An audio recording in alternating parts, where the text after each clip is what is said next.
The mafia boss had ruled the city for decades, feared, obeyed, unstoppable. But there was one secret no one dared mention. He was born deaf. No music, no laughter, no last words from the people he lost. Silence was the price he paid for power. That morning, he sat alone in his study as his new maid tidied the room. She was quiet, careful, invisible, just the way he preferred, until she froze. Her eyes locked onto his ear. She stepped closer, hands trembling. Then she whispered something he couldn't hear but could feel. With a gentle motion, she reached toward him and pulled out something small, something hidden, something no doctor had ever noticed. The mafia boss stiffened. A sharp rush flooded his head, and then for the first time in his life, he heard a sound. His own breath, the room, the world. The silence shattered, and in that moment, the most powerful man in the city realized the greatest miracle of his life had just come from the one person he never truly saw. Stay with me until the end, because what he hears next will change everything he believes about his past. Before we begin, don't forget to like this video, hit subscribe, and comment where you're watching from. Now, let's get started. Vincent Torino controlled everything. Every street corner, every business deal, every whispered conversation that mattered in this city belonged to him. Men twice his size trembled when his shadow fell across their path. Police commissioners took his phone calls at 3 in the morning. Judges rewrote verdicts with a single glance from his cold, gray eyes. For 37 years, he had built an empire on fear, respect, and absolute silence. But Vincent's silence ran deeper than anyone imagined. While his enemies assumed his quietness came from calculated intimidation, the truth was far more personal. Vincent Torino had never heard a single word spoken in anger, never caught the nervous stutter in a traitor's voice, never experienced the satisfaction of hearing his enemies beg for mercy. He read lips with deadly precision. He felt vibrations through floorboards and furniture. He understood the language of fear written across faces better than most people understood their native tongue. The Torino mansion sat like a fortress on the hill overlooking the harbor. 32 rooms of polished marble, crystal chandeliers, and artwork stolen from museums across 3 continents. Security cameras tracked every movement. Armed guards patrolled every entrance. And somewhere within those walls, Vincent lived in a world of absolute quiet, managing his criminal empire through careful observation and ruthless intelligence. His office occupied the entire top floor. Floor-to-ceiling windows offered a view of the city that belonged to him. The mahogany desk had witnessed handshake deals worth millions and signatures that sealed the fate of anyone foolish enough to cross the Torino family. Behind that desk sat Vincent, always dressed in perfectly tailored suits, always watching, always calculating his next move. The household staff moved through the mansion like ghosts. They understood the rules without being told. No sudden movements, no unnecessary noise, no direct eye contact unless absolutely required. Vincent preferred his environment controlled, predictable, manageable. Chaos belonged on the streets he controlled, not within the walls of his sanctuary. That Tuesday morning started like every other. Vincent reviewed financial reports from his various operations while sipping espresso from bone china. The numbers told their familiar story of profit and power. The docks generated steady income from shipping containers that never saw customs inspection. The construction contracts provided perfect opportunities for money laundering. The casino revenues flowed like a golden river directly into offshore accounts. Maria Santos arrived at 7:30 sharp for her first day of employment. She carried herself differently than the previous housekeeping staff. Where others moved with nervous energy, she walked with quiet confidence. Her references had checked out perfectly. Previous employers praised her attention to detail, her discretion, her ability to work efficiently without supervision. More importantly, she came from the old neighborhood where people understood the value of keeping their mouths shut. Mrs. Benedetti, the head housekeeper, led Maria through the mansion's corridors. The older woman's instructions were precise and non-negotiable. Start in the guest quarters. Work your way through the formal dining areas. Save the master's study for last, and only when he signals permission. Never interrupt. Never ask questions. Never assume anything. Maria nodded at each instruction, absorbing the weight of expectation that hung over the household. She had worked for wealthy families before, but nothing quite like this. The mansion felt different, heavier, as if the walls themselves held secrets that demanded respect. Vincent noticed her immediately when she entered his study that afternoon. Not because she was beautiful, though she carried herself with an elegance that commanded attention. Not because she seemed nervous, though he detected the slight tension in her shoulders as she began dusting the antique furniture. He noticed her because she moved with purpose. Each gesture was deliberate, efficient, respectful of the space she occupied. She worked systematically around the room. The bookshelf filled with leather-bound volumes he had never read, but kept for appearances. The crystal decanters containing whiskey, older than most of his enemies. The collection of ivory chess pieces arranged on a board, where no game had been played in 20 years. Vincent watched her from his peripheral vision, noting how she handled each item with appropriate care. Maria approached the area near his desk to dust the window ledge.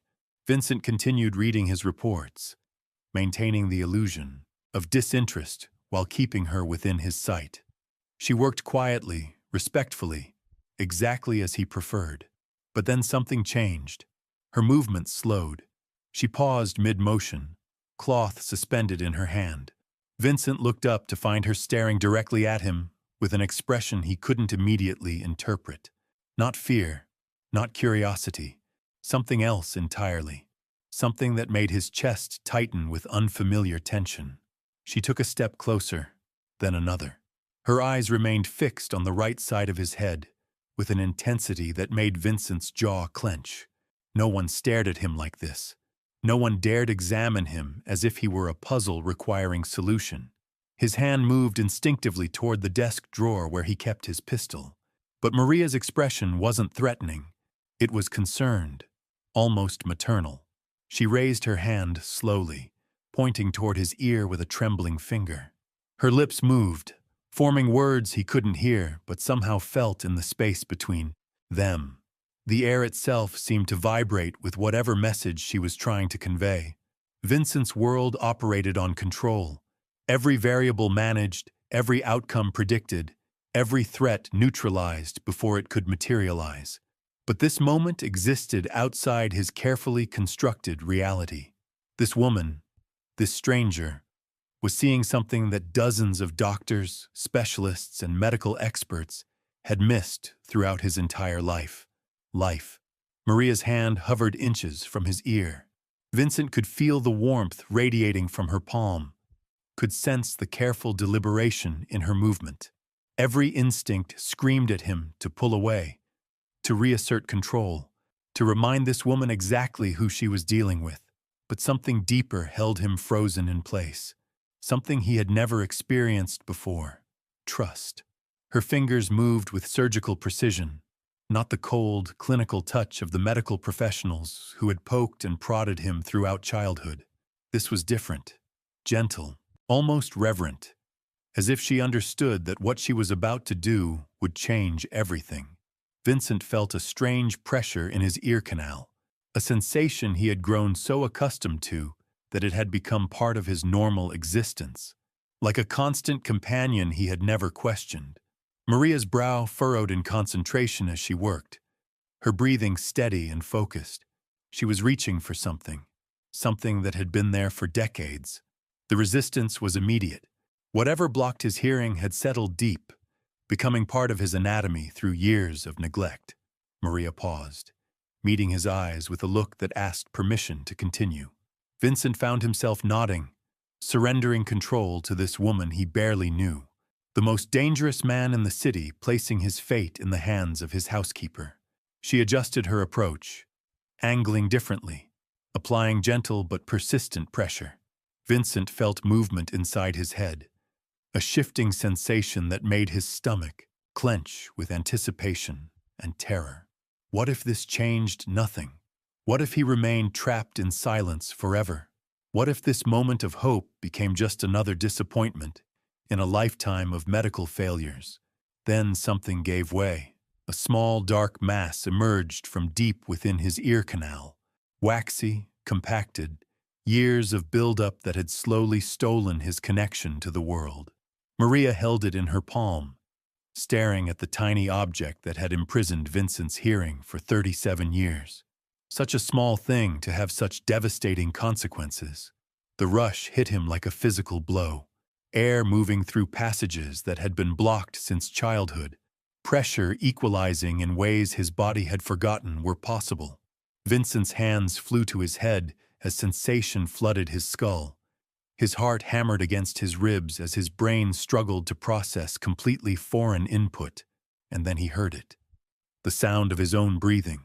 Ragged, desperate gasps that he had never experienced as anything more than the feeling of air moving through his lungs.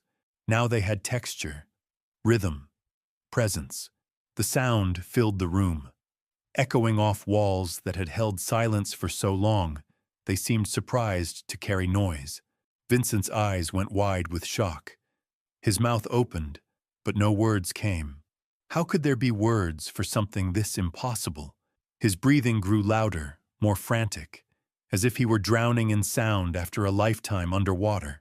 Each inhale and exhale created a symphony he had never imagined possible. But that was only the beginning. The grandfather clock in the corner had been ticking for decades. Vincent had felt its vibrations through the floorboards, had used its mechanical rhythm to mark the passage of time during long meetings and longer nights of planning. Now that steady tick-tock crashed through his consciousness like thunder. Precise, relentless, beautiful. Time itself had found its voice. Maria took a step backward, her shoes clicking against the marble floor. The sound made Vincent flinch as if she had fired a gunshot. Such a simple noise, the contact between leather and stone, but to his newly awakened ears, it rang like church bells announcing a miracle. The city beyond his windows revealed itself in ways he had never imagined. Car horns in the distance, their angry voices carrying stories of traffic and frustration. Construction equipment rumbling like mechanical beasts several blocks away. The harbor foghorn calling out its lonely warning to ships navigating treacherous waters. An entire urban orchestra had been playing around him his whole life, and he was finally allowed to hear the music. Vincent stood slowly, his legs unsteady beneath him. The leather chair creaked as his weight shifted. Another sound he had never experienced, the rustle of his expensive suit fabric as he moved, the soft whisper of papers sliding across his desk as his movement disturbed them. Even his own heartbeat seemed to echo in the newfound acoustic landscape of his awareness. Maria watched him with tears streaming down her face. She understood what this moment meant. Not just the restoration of his hearing, but the resurrection of a part of his humanity that had been buried for decades. She had witnessed something that bordered on divine intervention, and the weight of that responsibility showed in her trembling hands. Vincent tried to speak, to thank her, to express what words could never capture, but his voice, unused to being heard by its own owner, came out as a broken whisper. The sound of his own vocal cords vibrating, creating words he could finally receive as well as send. It was too much, too overwhelming, too impossibly wonderful. He sank back into his chair, overwhelmed by the sensory revolution taking place in his head. 37 years of silence had ended in a single moment of gentle intervention. This woman, this stranger who cleaned his floors and dusted his shelves, had accomplished what teams of specialists had declared impossible. But as the initial shock began to fade, Vincent realized something that chilled him to the bone. If Maria could see what doctors had missed, if she could fix what experts had declared unfixable, then everything he believed about his condition had been built on lies. Someone, somewhere, had failed him deliberately, and Vincent Torino did not tolerate failure. His newly awakened hearing would change everything. But first, he needed answers, and he would get them. no matter the cost. The questions started immediately. Vincent's mind, sharp from decades of calculating every angle, every threat, every opportunity, began dissecting what had just happened with surgical precision. How long had that blockage been there? Since birth? Since childhood? How many medical professionals had examined him throughout his life without noticing something so obvious?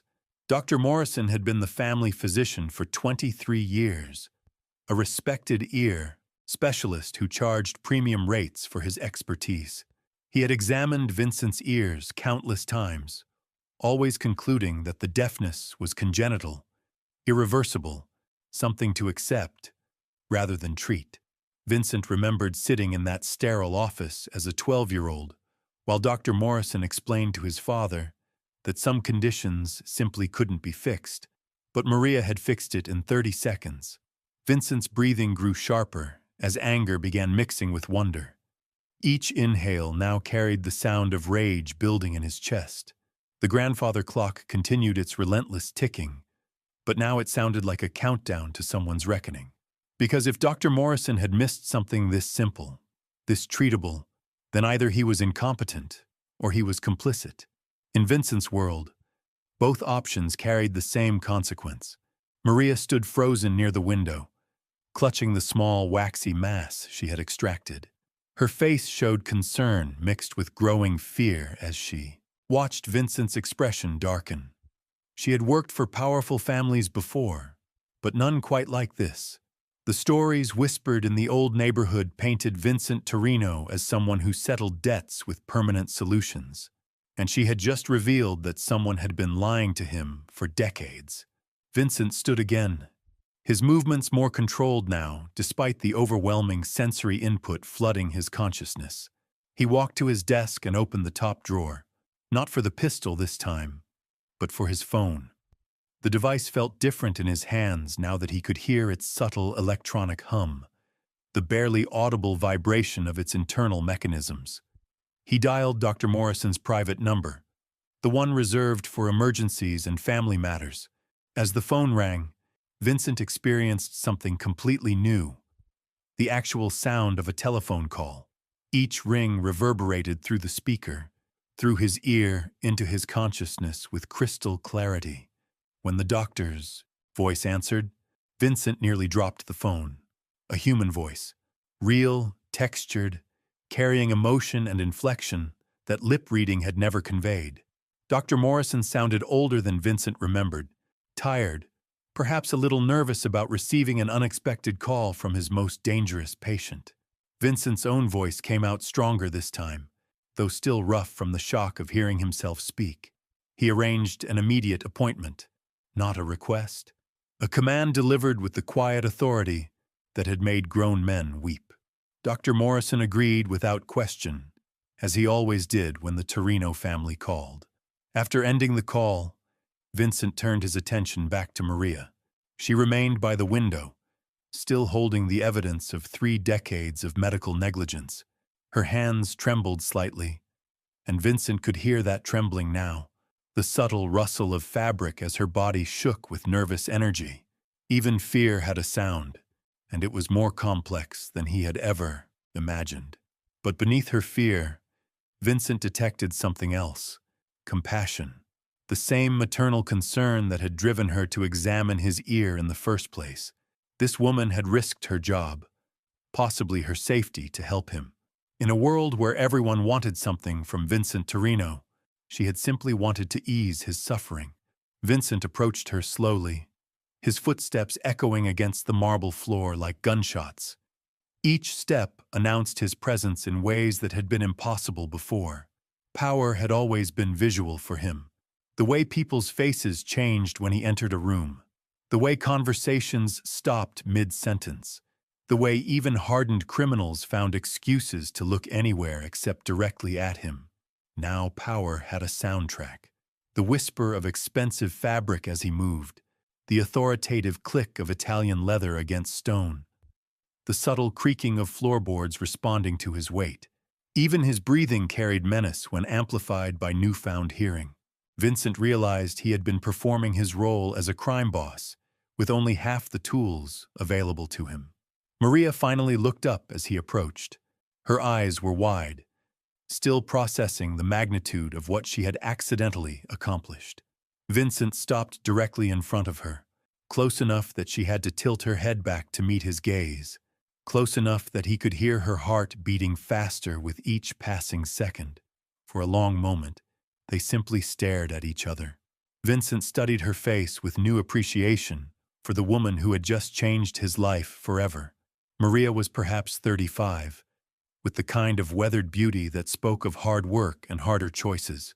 Her hands showed calluses from years of manual labor, but they had moved with the precision of a surgeon when she touched his ear. When Vincent finally spoke, his voice carried a gentleness that surprised them both. He thanked her. 2 simple words that carried the weight of a lifetime's gratitude. Maria's eyes filled with tears as she heard the emotion in his voice, the raw humanity that had been locked away behind decades of silence. But Vincent's gratitude came with complications. Maria had seen what doctors had missed. She had accomplished what specialists had declared impossible, which meant either every medical professional he had ever consulted was incompetent, or someone had been deliberately maintaining his deafness for their own purposes. The second possibility made Vincent's blood run cold. Who benefited from keeping Vincent Torino deaf? Who gained advantage from his disability? The questions multiplied like cancer cells, spreading through his consciousness and demanding answers. In his organization, information was power, and someone had been controlling his access to one of the most basic forms of human communication for his entire life. Vincent walked to his safe, hidden behind a false panel in the mahogany bookshelf. His fingers moved across the combination lock while his ears picked up the subtle mechanical clicks of each number falling into place. Another sound he had never experienced. Even his secrets had been kept in silence until now. Inside the safe, among stacks of cash and sensitive documents, Vincent kept detailed files on everyone in his organization, including medical records, payment histories, and personal information about Dr. Morrison. If the doctor had been deliberately negligent, the evidence would be somewhere in those carefully maintained records. But first, Vincent needed to understand the full scope of what had been stolen from him. He had lived 37 years believing his deafness was an unchangeable fact of life, a limitation that shaped every decision, every relationship, every moment of his existence. Now that limitation had been revealed as an illusion, a lie maintained by people he had trusted with his most vulnerable moments. The rage building in Vincent's chest had a sound now, the sharp intake of breath through clenched teeth, the grinding of molars as his jaw tightened with fury, the steady rhythm of his heart pumping blood through veins that carried decades of accumulated anger. Even his silence had been taken from him, replaced by the unavoidable soundtrack of his own emotional responses. Maria remained by the window, watching Vincent's face cycle through shock, gratitude, suspicion, and finally cold calculation. She had worked for enough powerful men to recognize the expression that was settling over his features. Someone was about to pay a very steep price for their deception.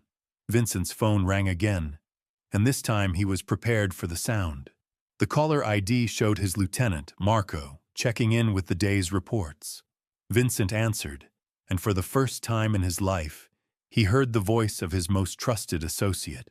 Marco sounded exactly as Vincent had imagined, deep, gravelly, carrying the weight of too many cigarettes and too much whiskey. The Katabai conversation was brief and professional. Marco reported on collections, territorial disputes, and routine business matters. But Vincent found himself distracted by the texture of human speech, the way emotion colored every syllable, the subtle cues that had been invisible to him throughout their 20-year partnership. After ending the call, Vincent realized something that made his stomach clench with new understanding. How many conversations had he misunderstood because he could only see lips, not hear tone? How many enemies had he failed to detect because he couldn't hear the nervousness in their voices? How many allies had he misjudged because he missed the sincerity in their words. His deafness had been more than a medical condition. It had been a strategic disadvantage that someone had deliberately maintained. And Vincent Torino did not tolerate disadvantages any more than he tolerated lies. The appointment with Dr. Morrison was scheduled for 6 o'clock that evening. Vincent spent the remaining hours experiencing his mansion with newly awakened senses. The house that had been his sanctuary of silence revealed itself as a symphony of subtle sounds. Water moving through pipes behind the walls, the hum of electrical systems powering his security network, the distant murmur of staff members going about their duties in other wings of the mansion. Each sound told a story Vincent had never been able to read before. The patterns of movement that revealed which servants were nervous, which were efficient, which were simply going through the motions of their employment. His world had suddenly become three-dimensional, in ways he was still struggling to comprehend. But as the afternoon faded toward evening, Vincent's focus narrowed to a single purpose. Someone had stolen 37 years of his life. Someone had profited from his disability. Someone had looked him in the eye and lied about his condition while collecting payment for their deception, and Vincent Torino always collected his debts with interest. Dr. Morrison's office sat in the most expensive medical building downtown. Vincent had been there dozens of times over the years, always leaving with the same verdict: permanent hearing loss, congenital defect, nothing to be done. Accept your condition and move forward. Tonight felt different as Vincent walked through those familiar hallways. His footsteps echoed off polished floors with a rhythm he had never experienced. The elevator hummed with mechanical precision as it carried him to the 15th floor. Even the fluorescent lights buzzed with electrical energy that painted the silence he had known his entire life.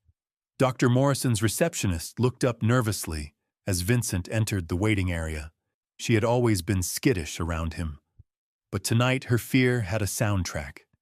The rapid clicking of her pen against the desk, the sharp intake of breath when their eyes met, the subtle rustle of papers as her hands trembled while pretending to organize files. Vincent took a seat in the leather chair facing the reception desk. The cushions exhaled softly under his weight, another sound that belonged to a world he was just discovering. Around him, the office hummed with activity he had never noticed. Air conditioning cycling on and off, computer fans whirring quietly, the distant murmur of voices from examination rooms where other patients discussed their medical concerns.